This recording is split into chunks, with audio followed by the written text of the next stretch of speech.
you'll install, you'll find basically the direct path of this install. So this is basically my install directory, and I come up here and I will go to the property, and this is the path, the one I will have to set up as a path. Got it? Now let me copy this one.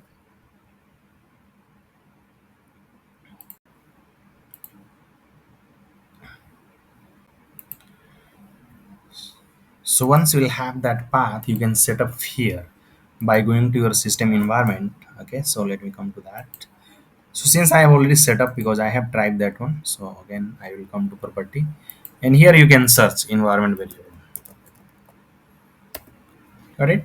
So this is the system environment variable, and if I click here, and this is the path basically. If I edit this one, you'll find here I have set up that one. Got it? So this is the one. So that complete path that I have copy and pasted in the notepad, you will find this. So this is user variable, and same way we'll have to go for the system variables. Okay, so if you come to the path, you'll find this. Got it?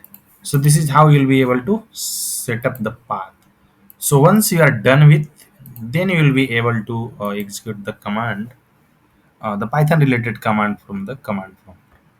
So if I open this one, and if I type py minus version, if an even version, then it should give me Python. Yeah. So this is how you will be able to use this Python. Right? And now I can use the Python editor here itself. If I press the py, so this editor is the Python one. So I can type the Python command here, 2 plus 2 4. If I'll have to print, I can print hello world. Got it? So this is how you'll be able to process. So this is in the Python. Got it? So 2 plus 2 plus 3 multiply 3. So we'll have the output.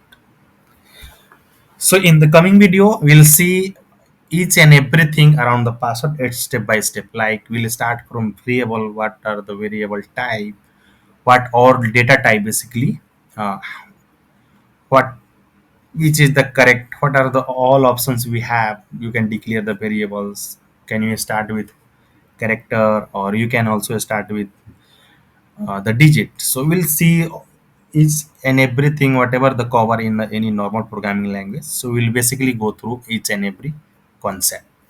Okay, so that's it from this video. Thank you for watching, and have a